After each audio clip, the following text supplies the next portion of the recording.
पंजाब में election commission का जो शेड्यूल है वो अनाउंस हो चुका है। अब 12 से 14 मार्च तक कागजात नामजदगी जो है वो जमा करवाने हैं। इसके अलावा कौमी असम्बली की 6 नशिस्तों पर इंतखाबात के लिए शेड्यूल भी जारी कर दिया जाता है। जब इलेक्शन शेड्यूल आ जाए तो उसके बाद दफा 144 के नवाज की आज समझ आई नहीं, क्योंकि आज सुबह हमने देखा कि ये लाहौर के अंदर दफा 144 नाफिज की गई। इलेक्शन होते हैं तो उसके बाद तमाम जमातों को भरपूर तरीके से कैंपेन करने की इजाजत मिलती है। आज तहरीक इंसाफ की रैली थी, उन्होंने बहुत पहले से अनाउंस की हुई थी। अगर कोई और सिक्योरिटी कंसर्न था तो आज लास्ट मिनट पे क्यों ये लगानी पड़ी दफा 144। इसके अलावा और इलेक्शन से जुड़े सवाल पूछेंगे कमर दिलशाद साहब, मुशीर बराए कानून और पार्लिमानी उमूर पंजाब हमारे साथ मौजूद हैं। बहुत शुक्रिया कमर साहब। ये दफा 144 सर लगती तो नहीं है जब इलेक्शन शेड्यूल अनाउंस हो जाए, लेकिन आज लग गई और वो भी रैली से कुछ देर पहले लगी। सो तासुर तो ये बड़ा स्ट्रांगली उभर के सामने आ रहा है कि उस रैली को रोकने के लिए आपने ये लगाई। देखिए, इसका जो सही जवाब जो है वो तो सूबाई हुकूमत के तर्जुमान ही दे सकेंगे, लेकिन जहां तक हमारा माजी का रिकॉर्ड देखा जाए तो हमेशा जब भी जो असल जो इलेक्शन कैंपेन शुरू होती है वो 22 दिन का मौका होता है, जब कागजात नामजदगी के तमाम विड्रा कर लिए जाते हैं और हातमी लिस्ट जारी कर दी जाती है। उसके 22 दिन तक जो है वो बाकायदा इंतखाबात होते हैं, उसमें किसी किस्म की दफा 144 नहीं लगती और वो मुकम्मल तौर पर आजादी दी जाती है। तमाम ये हमारे पूरा इलेक्शन कमीशन का रिकॉर्ड बताता है कि वो बिल्कुल 22 दिन दी जाते हैं। जो इससे पहले अगर कोई रैली निकलती है, कोई जुलूस निकलता है तो ये फिर सूबाई हुकूमत उसको इलेक्शन रैली नहीं समझती, वो समझती है कि हमारे वैसे ही प्रेशर डालने के लिए जब से जुलूस हो रहे हैं तो हमने ईमान की सूरत हाल पैदा हो रही है। लेकिन जहां तक इलेक्शन कमीशन का जो किरदार है जिसमें 144 नहीं लगती, वो कागजात नामजदगी के जो कागजात जमा हो जाने के बाद जो फाइनल लिस्ट आ जाती है उसके 22 दिन तक मुकम्मल आजादी होती है। आप तमाम जलसे जुलूस करें उसमें 144 दफा नहीं लगते। कमर साहब, लेकिन यहाँ सूरत हाल थोड़ी मुख्तलिफ है। एक तो इलेक्शन की तारीख आई बड़ी देर से, एक बड़ी लंबी कानूनी बैटल के बाद आई। अब कैंपेनिंग का टाइम कम है बहुत जमातों के पास। मरियम बीबी भी अपने जलसे कर रही हैं और उसको इलेक्शन कैंपेन के तौर पे ही वो प्रेजेंट कर रहे हैं। पीटीआई ने अनाउंस किया था अपनी इलेक्शन कैंपेन किक ऑफ कर रहे हैं। सो ये अनाउंस किया उन्होंने, हम इलेक्शन कैंपेन का आगाज कर रहे हैं और मुहिम का आगाज कर रहे हैं। तो सर इसको अगर कोई जमात कहे कि हम अपनी इलेक्शन कैंपेन चला रहे हैं उस दिन आप दफा 144 लगा दे तो उसको क्या समझे फिर?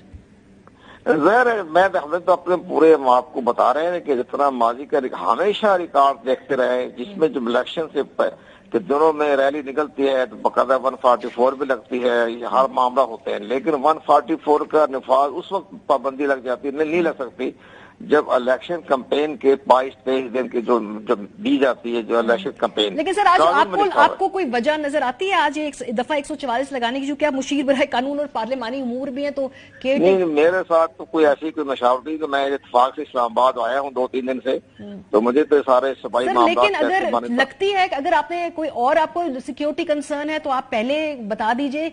एन वक्त पे 11 बजे अगर ये दफा 144 का निफाज होगा और उसके बाद फिर पुलिस कूटेगी पीटेगी प्रोटेस्टर्स को उसकी वायलेशन पे, तो ये तो फिर बड़े सवाल उठेंगे केयर टेकर सेटअप के अपनी प्रायोरिटीज पे। देखो जी, हर गवर्नमेंट होती है उसने अपने मामला को देखना होता है, हमें ईमान को भी देखना होता है, सूरत हाल को भी देखना होता है। यहाँ पर इमरान खान साहब को बकायदा जाना पड़ रहा है इस्लामाबाद, वहाँ भी सिक्योरिटी कंसर्न हो जाता है। वो भी मुख्तलिफ अदालतों में मुकदमात का बर्दाश्त भी कर रहे हैं, देख भी रहे हैं, तलब भी किया जा रहा है। लेकिन सारे मामला तो अदलिया के हैं। लेकिन जहां तक ये जो मामला देखा जाता है, ये तो मैंने देखा है कि कोई ऐसी कोई सूरत हाल पंजाब गवर्नमेंट को पेश आई होगी जिसकी वजह से उन्होंने लॉ एंड ऑर्डर के सूरत हाल को देखते हुए नजर आ नहीं रही सिवाय सर कि इसको रैली को रोका जाए, क्योंकि कोई और कंसर्न है तो फिर अगर PSL हो रहा है वो तो पहले से हो रहा है, अगर औरत मार्च था उसके बारे में भी पहले से मालूम था। अचानक दफा 144 और उसके बाद फिर आज जिस तरह से पुलिस ने उस नौजवान की जान भी ली, ये तो लग नहीं रहा कि केयर टेकर सेटअप कोई इतना न्यूट्रल है। केयर टेकर गवर्नमेंट तो लॉ एंड ऑर्डर को सूरत हाल भी देख रहे हो। देखो ना, चीफ इलेक्शन कमिश्नर ने 13 मार्च को केयर टेकर चीफ मिनिस्टर को तलब कर लिया और 10 मार्च को उन्होंने डायरेक्टर जनरल मिलिट्री ऑपरेशन को तलब किया है कि हमें बताएं कि आइंदा इंतखाबात में आपने जो हमें फोर्सेस देनी है उसकी क्या सूरत हाल है।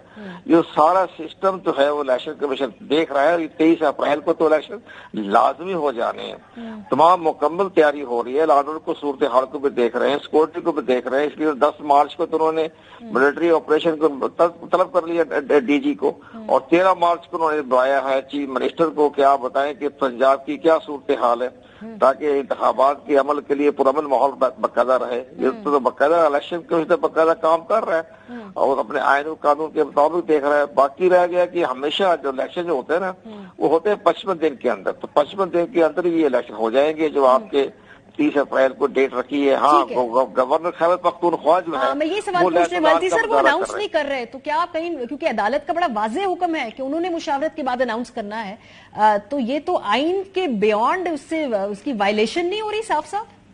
यस, बिल्कुल हो रही है। ये गवर्नर खैबर पख्तूनख्वा जो है अपने आइन के आर्टिकल 105 की खिलाफवर्जी भी कर रहे हैं, सुप्रीम कोर्ट ऑफ पाकिस्तान के हुक्म की भी हुक्म अधूरी भी कर रहे हैं। और जब इलेक्शन कमीशन को बुलाता है, पूछता है, तो वो लहतो लाल का मुजाहरा कर रहे हैं, बहानेबाजी कर रहे हैं। जी, इलेक्शन कमीशन पाकिस्तान ने कहा है कि गवर्नर का क्या ताल्लुक है लॉ एंड ऑर्डर के सूरत हाल के बारे में?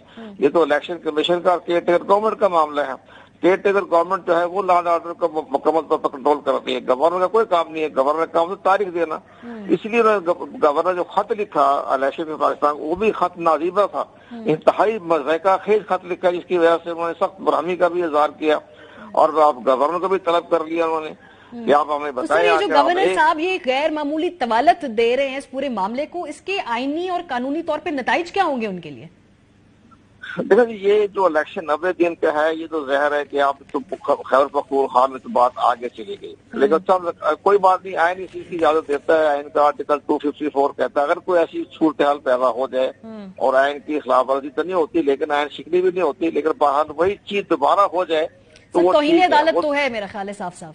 तौहीन अदालत जब लगेगी, जब इलेक्शन की तलब करेगा इनको गवर्नर को, और वहाँ उन्होंने पूछा जाएगा कि आप हमें से तारीख दे दें, आप हमें लहतुलात की बातें ना करें, आपका कोई काम नहीं है लॉ एंड ऑर्डर के सूरत हाल के बारे में, ये निगरान हुकूमत जाने हम जाने, लेकिन आपका काम से तारीख देना है। इसलिए सख्ती के साथ उन्होंने गवर्नर खैबर पख्तूनख्वा को खत का जवाब भी दिया है और तलब भी कर लिया। बहुत शुक्रिया। कंवर दिलशाद साहब हमारे साथ मौजूद थे। प्रोग्राम का वक्त खत्म, उन्होंने कहना था कि जो गवर्नर केपी हैं वो अपने जो आइन है उसको वायलेट कर रहे हैं, तारीख ना दे के इलेक्शन की।